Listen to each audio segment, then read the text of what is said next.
Hello everyone, in this video lecture we are going to do debt equity ratios। बच्चों इसके पहले भी दो वीडियोस में हम लोगों ने डेट इक्विटी पढ़ा है।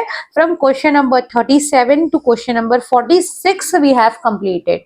Now this is last video lecture for debt equity ratio.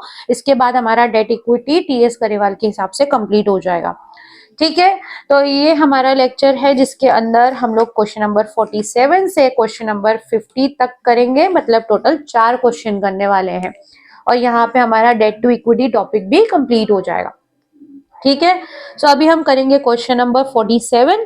Question number 47 बच्चों आप लोगों को पेज नंबर 4.117 पर दिया हुआ है। इस क्वेश्चन के अंदर आपको बताना है कि रेशो बढ़ेगा घटेगा या इसमें कोई चेंज नहीं आएगा। ठीक है, अब देखो, अब हम लोग इसको ओरली कर लेते हैं। मैं आपको हर चीज का रीजन समझा देती हूँ। देखो, फर्स्ट है issue of equity share. Debt to equity ratio आपको दे रखा है क्वेश्चन के अंदर 0.5 रेशो 1। 0.5 को अगर हम फिगर्स में कन्वर्ट करना चाहें तो 5/10, और अगर इसमें हम जीरोस बढ़ाएंगे, अगर नंबर्स में अज्यूम करना चाहे तो आप नंबर्स में अज्यूम कर सकते हो, जैसे कि मैंने पिछली वीडियोस में बताया है ना। अगर ऊपर आप 5 जीरो ऐड करोगे तो नीचे भी 5 जीरो ऐड कर लो। 1 2 3 4 5, 1 2 3 4 5, तो ऊपर आपका 5 लाख है, नीचे 10 लाख। Debt 5 lakh, equity 10 lakh.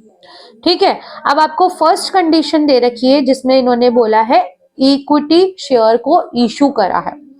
ठीक है, अब हम बिना कैलकुलेशन के मैं आपको बताऊंगी इंक्रीज डिक्रीज होगा या नो चेंज होगा।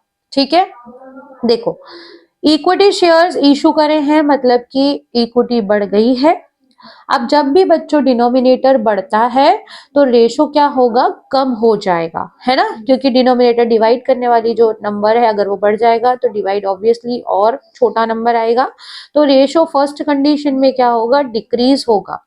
क्यों डिक्रीज हो रहा है, इशू ऑफ इक्विटी शेयर से इक्विटी जो हो रही है इक्विटी इंक्रीज होगी, मतलब डिनोमिनेटर इंक्रीज होगा तो रेशो क्या होगा, डिक्रीज होगा। ठीक है, नाउ अगर आपको सॉल्व करके समझ में आता है, ऐसे समझ नहीं आता है तो आप अज्यूम कर सकते हो कि इक्विटी हमने 5 लाख शेयर इशू करे हैं तो यहाँ पे 15 लाख फिगर हो जाएगा, ऊपर 5 लाख डिवाइड करोगे तो छोटा नंबर आएगा, मतलब रेशो डिक्रीज हो गया है। नाउ नेक्स्ट कंडीशन आपको दे रखी है कैश रिसीव फ्रॉम डेटर।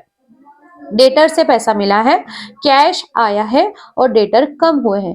दोनों ही चीजें ना तो डेट पे फर्क डालती है ना ही इक्विटी पे फर्क डालती है ना। ना तो आपका डेट चेंज होगा ना इक्विटी चेंज होगा, क्योंकि कैश आया डेटर कम हुए, मतलब करंट एसेट बढ़ेगी, करंट एसेट ही कम होगी। डेट और इक्विटी पे कोई फर्क नहीं पड़ेगा, मतलब नो चेंज। ठीक है, इसके बाद नेक्स्ट है redemption of debenture. Redemption of debenture again no change. ऐसा क्यों, रिडेम्पशन ऑफ डिबेंचर का मतलब क्या होता है, डिबेंचर का हमने पैसा रिटर्न किया है, जिस साल हम डिबेंचर का पैसा रिटर्न करते हैं उस साल डिबेंचर हमारी करंट लाइबिलिटी हो जाते हैं।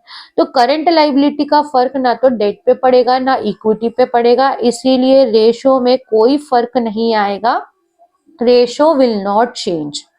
Okay, now question number fourth condition, purchase of goods on credit। उधार में सामान खरीदा है, स्टॉक आया है ना, स्टॉक इंक्रीज, और क्या हुआ है, उधार में खरीदा है तो क्रेडिटर्स भी इंक्रीज हुए हैं। इन दोनों का ही कोई फर्क नहीं पड़ेगा in debt to equity ratio. No change in debt to equity, क्योंकि ना तो डेट बढ़ा है घटा है ना ही इक्विटी बढ़ी है घटी है। समझ में आया, तो ये हमारा क्वेश्चन नंबर 47 हम लोगों ने आज डिस्कस कर लिया अभी इस वीडियो लेक्चर में। Now moving towards next question, that is question number 48। 48 question में इन्होंने बैलेंस शीट के कुछ फिगर्स दे रखे हैं। अब इन्होंने बोला है लॉन्ग टर्म फाइनेंशियल पोजीशन और शॉर्ट टर्म फाइनेंशियल पोजीशन दोनों निकालने हैं। लॉन्ग टर्म हम पता करते हैं डेट टू इक्विटी रेशियो से और शॉर्ट टर्म हम पता करते हैं करंट रेशियो से। तो इसके अंदर हमें दो रेशियो निकालने हैं, debt to equity and current ratio. Current ratio के लिए हमें current asset upon current liability दोनों ही क्वेश्चन में डायरेक्टली दिया हुआ है 12 लाख, और 8 लाख। ठीक है, 12 लाख और 8 लाख दे रखा है, डिवाइड करेंगे तो क्या आ जाएगा, 12 डिवाइडेड बाय 8 करती हूँ मैं तो 1.5:1। दोनों ही फिगर्स डायरेक्टली दे रखे थे, हम लोगों ने निकाल दिया। अब हमें क्या निकालना है, debt to equity ratio. Debt to equity के लिए हमें डेट और इक्विटी चाहिए। इक्विटी कैलकुलेट करेंगे, आपके क्वेश्चन में प्रिफरेंशियल शेयर्स दे रखे हैं, plus equity plus security premium plus reserves and surplus. ठीक है, ये सारे इक्विटी की चीजें हो गई है। 5 lakh plus 15 lakh plus 1 lakh plus 4 lakh. ठीक है, 5 प्लस 15 20 और 25 लाख रुपए आ गई इक्विटी। अगर हम डेट निकालेंगे, डेट मतलब long term liability. Long term liability आपको एक ही दे रखी है, long term loan from IDBI. तो लॉन्ग टर्म लोन दे रखा है फ्रॉम आईडीबीआई, कितना दे रखा है, 30 लाख रुपए।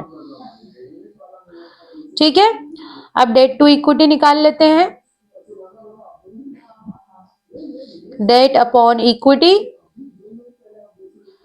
डेट कितना निकला है, 30 लाख और इक्विटी है 25 लाख।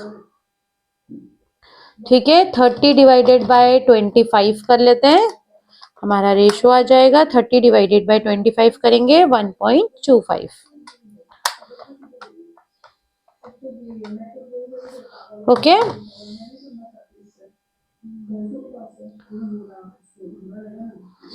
ठीक है, डेट हमने लिख लिया, इक्विटी भी लिख लिया। ठीक है, डेट टू इक्विटी हो गया। Okay, now moving towards next question, that is question number 49।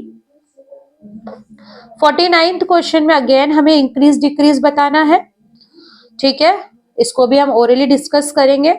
देखो इसमें क्या दे रखा है, issue of new shares for cash, debt to equity, है ना। अगर हम शेयर इशू करते हैं तो क्या होता है, इक्विटी इंक्रीज होती है। इक्विटी इंक्रीज होगी मतलब डिनोमिनेटर बढ़ जाएगा, डिनोमिनेटर बढ़ेगा तो रेशो क्या होगा, डिक्रीज होगा।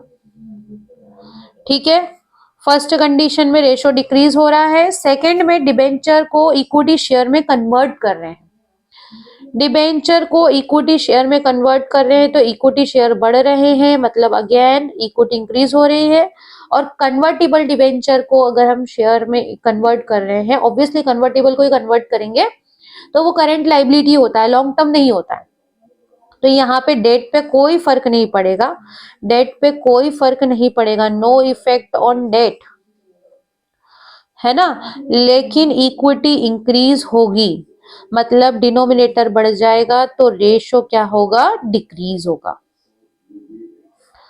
ठीक है, इसके बाद नेक्स्ट कंडीशन आपको दे रखी है, sale of fix asset at profit.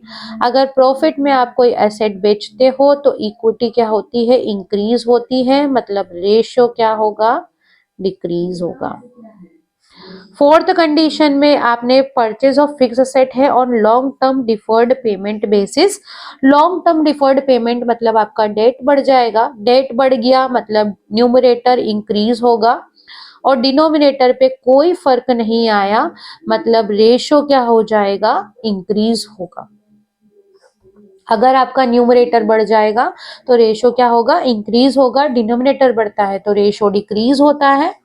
ठीक है, अब पेमेंट टू क्रेडिटर, क्रेडिटर को आप पेमेंट करोगे तो ना तो डेट खत्म होगा लॉन्ग टर्म, ना ही लॉन्ग टर्म एसेट इक्विटी वगैरह पे कोई फर्क आ रहा है तो मतलब नो चेंज। ठीक है, कोई फर्क नहीं पड़ेगा, ना तो आपकी एसेट इक्विटी पे फर्क पड़ रहा है ना डेट पे फर्क पड़ रहा है। आप क्रेडिटर को पेमेंट करोगे तो करंट एसेट कम होगी और करंट लाइबिलिटी कम होगी, डेट और इक्विटी पे कोई फर्क नहीं आएगा, इसलिए नो चेंज। ठीक है, अभी हम लास्ट क्वेश्चन करेंगे of this video lecture and debt to equity ratio also. Debt to equity का आखिरी क्वेश्चन है और इस वीडियो लेक्चर का भी आखिरी क्वेश्चन है, question number 50 given on page number 4.118। Okay, अब यहाँ पे हमें क्या पता करना है, डेट टू इक्विटी पता करना है ना। और डेट आपको बैलेंस शीट दे रखी है, बैलेंस शीट में डेट डायरेक्टली दे रखे हैं डिबेंचर्स, मतलब 2,50,000 डायरेक्टली दे रखा है। इक्विटी, इक्विटी में शेयर होल्डर फंड ऊपर दे रखा है आपको, share capital 5 lakh plus 5 lakh 10 lakh, equity shares plus preferential shares plus reserves and surplus. ये जो बैलेंस शीट वाला क्वेश्चन है बच्चों, दिखता बड़ा सा है बट इसमें डायरेक्ट डायरेक्ट चीजें आपको क्लियरली दी हुई होती है ना, तो बहुत इजी हो जाता है। 5 लाख प्लस 5 लाख प्लस 2 लाख 40,000, तो 12,40,000 रुपए आपको इक्विटी दे रखा है। ठीक है, तो अब हम निकाल लेते हैं debt to equity, debt upon equity. ठीक है, डेट कितना दे रखा है 2.5 लाख और इक्विटी दे रखा है 12,40,000। ठीक है, तो 2.5 लाख मतलब 2,50,000 डिवाइडेड बाय 12,40,000 करेंगे तो 0.201 मतलब 0.2 लिख सकते हैं इस टू 1। ओके, यहाँ पे हमारा ये क्वेश्चन ओवर हो गया है और क्वेश्चन के साथ साथ हमारा टॉपिक भी ओवर हो गया है, debt to equity ratio. I hope आप लोगों को debt to equity ratio clear हुआ होगा। हम लोगों ने काफी सारे क्वेश्चन किए, जितने टीएस गरेवाल में दिए हुए हैं सारे किए हैं। अगर फिर भी कोई डाउट रहता है तो you can ask in comment section, और अगर वीडियो अच्छा लगा है तो please like share subscribe. Thank you, bye bye.